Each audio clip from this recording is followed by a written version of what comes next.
E aí galera, tudo bem? Estou mandando um vídeo de revisão para vocês, tá? Assistam bastante atenção, bastante calma aí, para não perder nenhum detalhe assim para vocês fazerem a prova, tá? Bom, lembrando que a prova de história ela tem três temas: independência dos Estados Unidos, Revolução Industrial e Revolução Francesa, tá?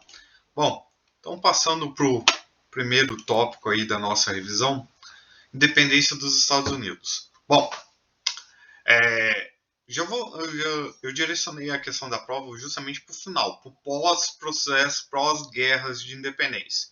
Então, depois das guerras de independência, que os Estados Unidos se tornam independentes da Inglaterra, é necessário ressaltar que os Estados Unidos se tornam a primeira região colonizada pela Europa a se ver livre da influência europeia aqui na América.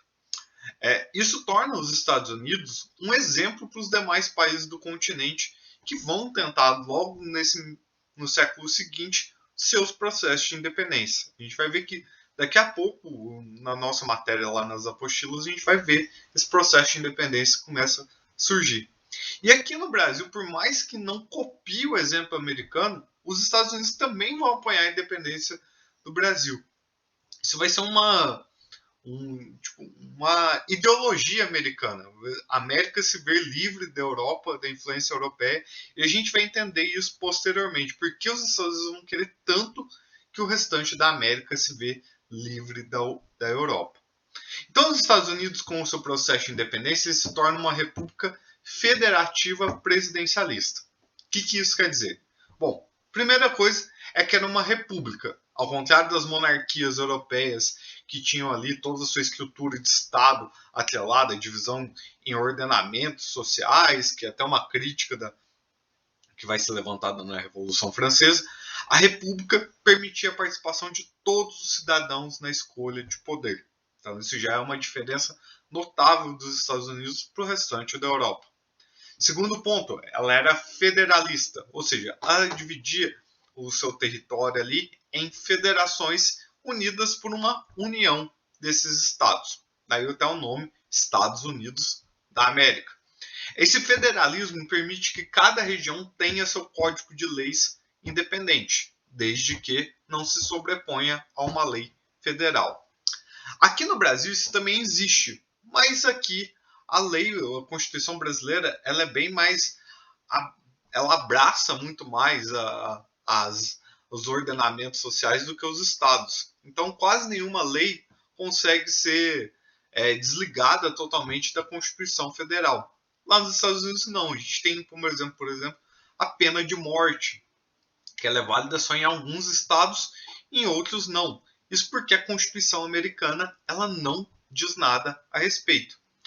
Ao contrário, por exemplo, como foi a escravidão lá nos Estados Unidos. A partir do momento que ela se torna uma lei federal, ela perde a validade em todos os estados. Isso a gente vai ver mais para frente também e vai ver as consequências que isso vai gerar lá. E ela também é presidencialista, ao contrário da Europa, que tinha famílias dinásticas ali rodando os tronos da Europa.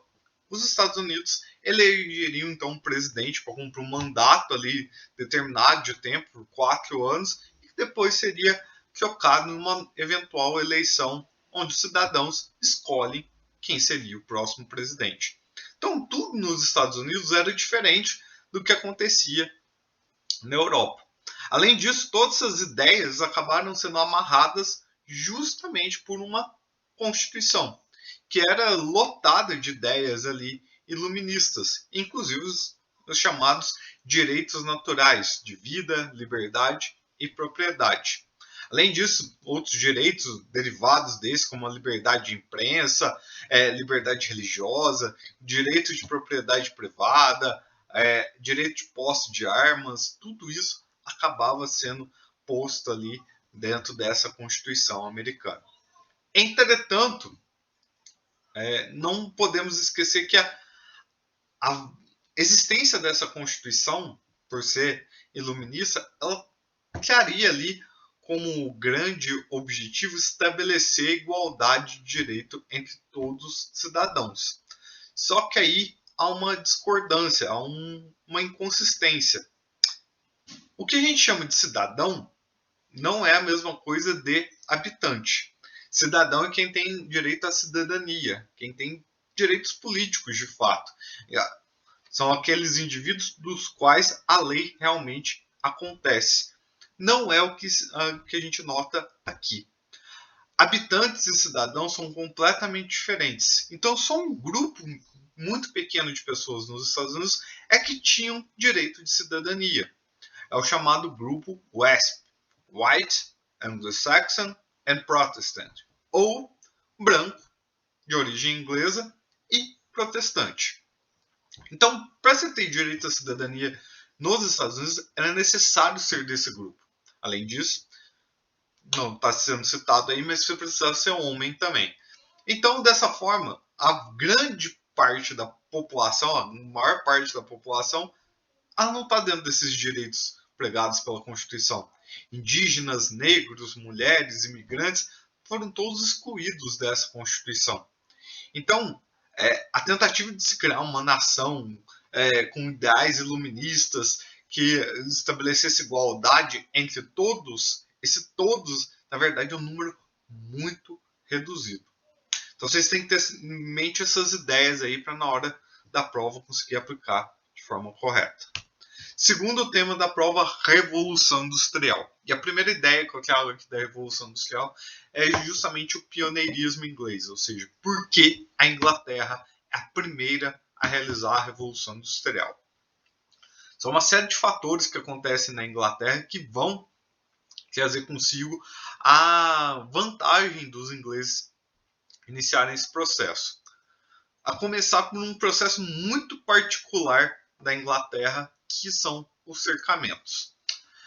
Os cercamentos foi um processo que passou a delimitar terras nas áreas rurais da Inglaterra para a criação do gado ovino. A Inglaterra, nesses séculos 16 e 17 principalmente, já tinha como grande produto comercializado o tecido à base de lã, feito de forma manufatureira, ou seja, ainda naquele processo arcaico de produção. E precisava dessa matéria-prima, a lã das ovelhas, para fazer esse tipo de tecido. E a ovelha, o gado ovino, é um animal que consome muita pastagem.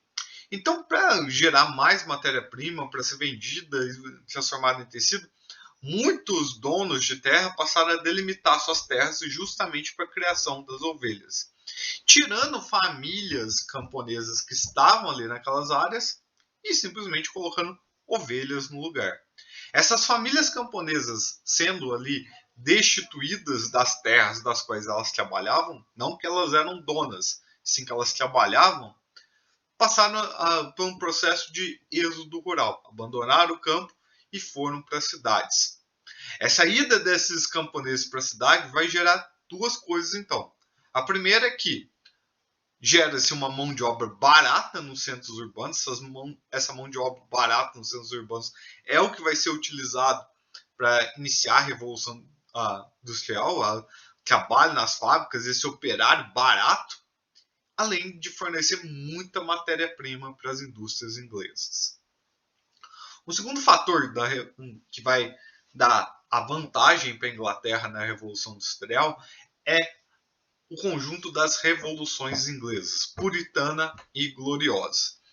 Porque essas revoluções vão assegurar à burguesia inglesa condições delas investirem em seu capital de maneira extremamente segura. Várias leis vão ser criadas nesse contexto aí, que vão permitir que a burguesia arrisque o seu dinheiro ali, abrir uma fábrica e não simplesmente comprar uma terra como eram características anteriores, ou ampliar sua frota de navios mercantes. Vai se investir em indústria. A indústria vai mostrar com o tempo que ela era muito mais rentável. Mas ela só podia ser rentável à medida que a coroa inglesa garantisse para a burguesia que ela teria o lucro desejado. Bom, além disso, decisões ali como os atos de navegação, por exemplo, fizeram que a burguesia acumulasse muito capital ao longo do tempo.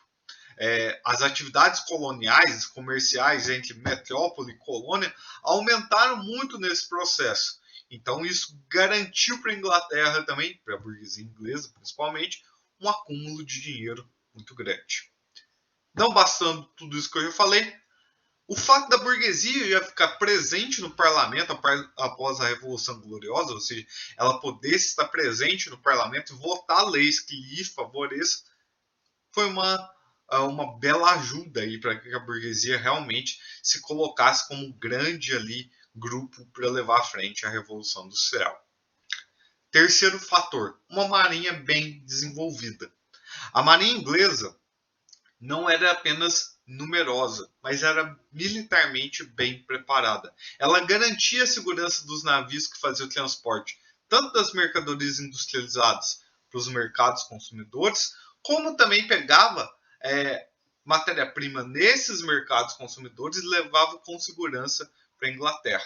Então há uma garantia muito boa de que você vai vender o seu produto com agilidade, ao mesmo tempo que você vai ter garantia que a matéria-prima necessária para que essa indústria funcione realmente chegue ao seu destino. Então isso garante uma primazia para a Inglaterra. Outros países como França, por exemplo, até os Estados Unidos, eles não tinham condições de ter uma marinha tão boa quanto os ingleses foram ter ao longo do tempo.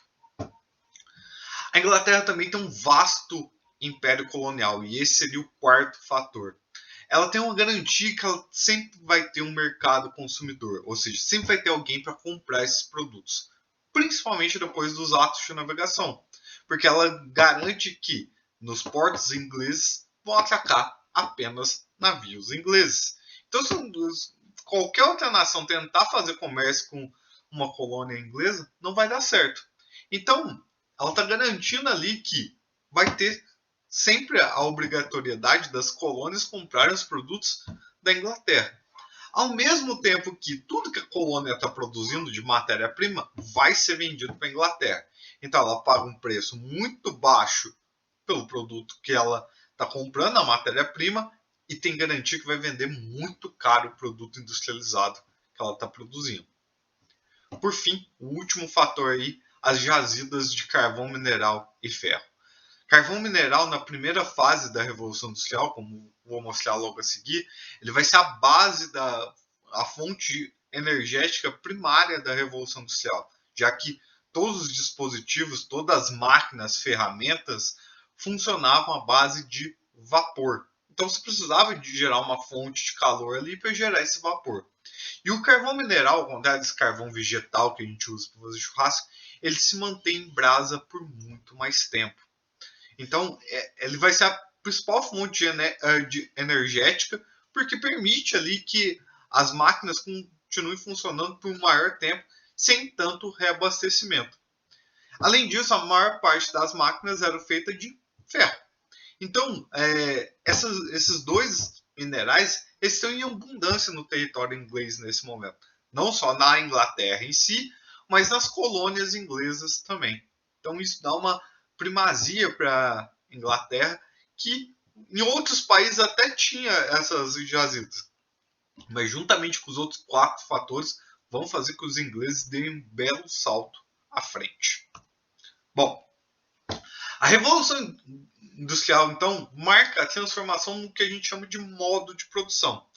Se a gente o tempo está falando de modo de produção escravista, depois modo de produção servil, modo de produção capitalista, que é esse da manufatura, das oficinas europeias, e agora a gente vai passar para um modo de produção industrial, onde a produção que era antes feita toda através de manufaturas, ou seja, usando mãos e ferramentas úteis, passa a ser mecanizada.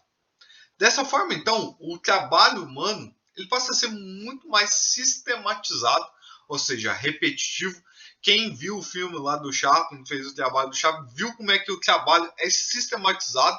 A função do Chaplin ali era apertar 2 parafusos constantemente. O cara do lado era dar 2 marretadas ali num dispositivo ali e pronto. É tudo muito sistematizado e repetitivo. Então o trabalho do operário ali ele é extremamente pequeno, ele é reduzido.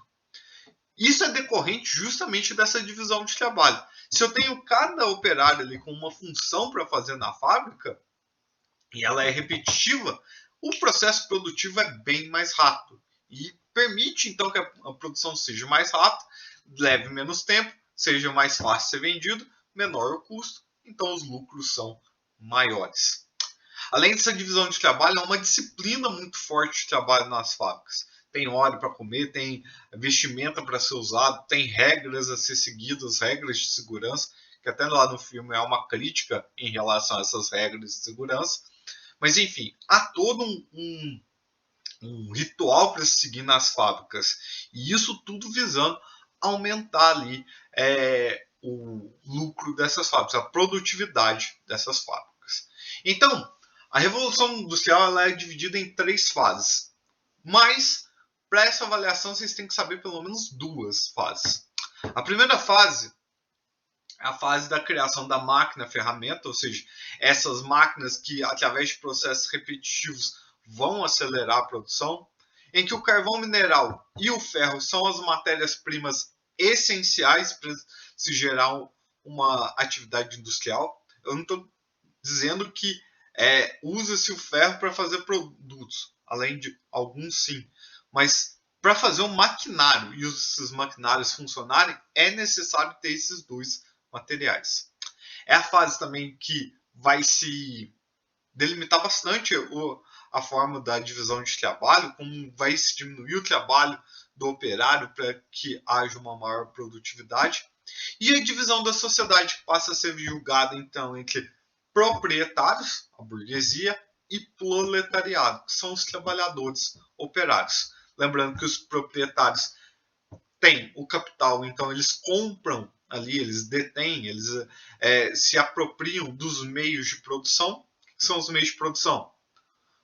O estabelecimento da fábrica, o maquinário, matéria-prima, pagar os salários, pagar as fontes energéticas, enquanto o proletariado que não tem capital, ele é obrigado a vender sua força de trabalho ali para ele poder se sustentar. É a forma que esses dois grupos sociais vão se dividir a partir desse momento. E como a nossa sociedade ainda respeita essa divisão. Por mais que a gente pense que há múltiplos grupos, mas no fritar dos ovos ali, no final da régua, é sempre esses dois grupos que prevalecem. Tá? Já a segunda fase é a fase do capitalismo monopolista, em que algumas fábricas vão perceber que se elas comprarem as concorrentes ali daquele mesmo produto, ela vai ter uma vendagem muito maior. Então, como algumas empresas deram certo e outras deram errado, essas que deram certo começam a comprar as que deram errado. Então, grandes mercados de um único produto vão começar a surgir em determinados momentos. Outras fontes energéticas começam a ser exploradas, como a eletricidade, o petróleo, por exemplo. O aço começa a substituir o ferro, até pela durabilidade do material. E também é um momento da evolução dos meios de transporte. A locomotiva a vapor, o carro começa a ser uma criação dessa época. Navio a vapor, até o desenvolvimento da ideia do avião começa a ser dessa época, mas também o desenvolvimento das telecomunicações, telégrafo, telefone, tudo começa a ser pensado nessa época da segunda fase da Revolução Industrial. Por fim, o último tema aí da revisão, Revolução Francesa. Da Revolução Francesa eu cobrei só as causas, a gente ainda vai ver bastante ainda sobre a Revolução Francesa, mas as causas eu apresentei lá naquela primeira aula. Bom, vamos lá. Algumas causas. Primeira, o absolutismo francês. Por que isso era uma causa para a Revolução Francesa naquele momento? O absolutismo francês sempre foi um dos mais fortes de toda a Europa.